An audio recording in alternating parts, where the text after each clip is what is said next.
হুগলির চুঁচুড়া পৌরসভার ৯ নম্বর ওয়ার্ডের চকবাজারে মঙ্গলবার দুপুরবেলা একটি অজ্ঞাত পার্সেল ঘিরে সৃষ্টি হয় প্রবল আতঙ্ক।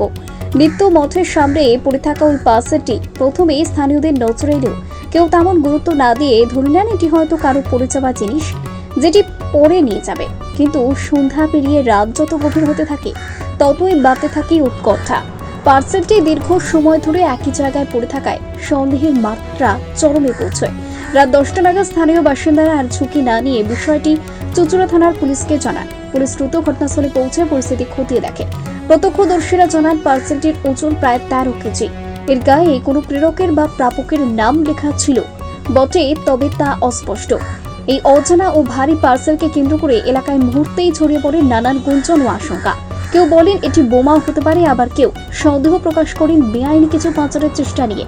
পুলিশ প্রথমে পার্সেলটি খুলে দেখার ঝুঁকি না নিয়ে সাবধানতা অবলম্বন করে। পরে পার্সেলটি থানায় নিয়ে যাওয়া হয় এবং সেখানে বিশেষজ্ঞদের উপস্থিতিতে এটি খোলার সিদ্ধান্ত নেওয়া হয়। পুলিশের এক আধিকারিক জানান, এই ধরনের অজ্ঞাত ভারী পার্সেল রাস্তায় পড়ে থাকা স্বাভাবিক নয়, তাই আমরা সব দিক খতিয়ে দেখছি। এদিকে এলাকার বাসিন্দারা জানান, বর্তমান পরিস্থিতিতে চারদিকে নানান অপরাধমূলক কর্মকাণ্ড ও বিস্ফোরণের খবর শুনে আতঙ্কিত হয়ে পড়েছেন তারা।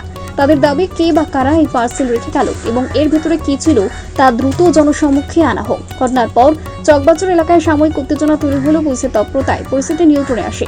পুলিশ জানিয়েছে ঘটনার তদন্ত চলছে এবং খুব শীঘ্রই বিস্তারিত তথ্য জানানো হবে বলে আশ্বাস দিয়েছে চুঁচুড়া থানার কর্তৃপক্ষ। আপাতত এলাকাবাসীও চাইছেন এই রহস্য দ্রুত উদ্ঘাটন হোক। এটা তো অবশ্যই খুব বিপজ্জনক জিনিস।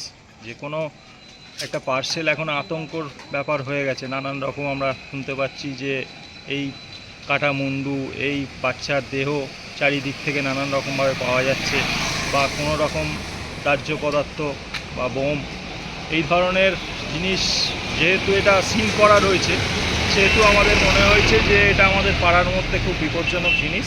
যার জন্য সঙ্গে সঙ্গে আমরা অনেকটাই ওয়াচে রেখেছিলাম, কিন্তু কোনোভাবেই যখন কেউ খোঁজ করতে এলো না, তখন আমরা পুলিশের দ্বারস্থ হলাম। অফিসাররা এসছেন, এসে ওটা রিকভারি করে নিয়ে গেলেন। এরপরে একটা তো আতঙ্কর ব্যাপার তো রয়েছেই, যে কে কীভাবে এটাকে এখানে ফেলে গেল, তার কোনো অন্য আছে কি না, কোনো বাজে মতলব আছে কি না, এগুলো। এত বড় একটা পার্সেল কারো পড়ে গেলে সে তো খোঁজও করতে আসতো। আর এটা তো স্বাভাবিক ব্যাপার যে যদি আপনি ধরুন দুটো আড়াইটের দিকে পড়ে থাকে, তারপরে এখন রাত্রি 10টা, এখনও পর্যন্ত কেউ যখন খোঁজ করলো না, তাহলে নিশ্চয়ই এটা জানতে হবে যে কেউ ইচ্ছে করেই ফেলে গেছে, কারোর কোনো জিনিস না। এটা ওই জন্যেই সবচেয়ে চিন্তার ব্যাপার। তবে আপনাদের এলাকায় তো মোটামুটি মানুষ একটু আতঙ্কও সৃষ্টি হয়েছিল যে এরকম 100 বার যার বাড়ির সামনে পড়ে ছিল, তার বাড়িতে বাচ্চা আছে, আপনরা আছেন, তাদের তো অবশ্যই খুবই চিন্তার ব্যাপার। যার জন্যই আমাদের পাড়ার সবাই মিলে এসে ঠিক করা হলো যে এটা আর করতে দিলে হবে না। এটা পুলিশকে জানানো হলো, ওনারা রিকভারি করে নিয়ে গেছেন। এবার দেখা যাক কোনো কিছু কি নাম আপনার? আমার নাম প্রিয়ব্রত সাধু। Bureau report, জজবাত 24 Bangla.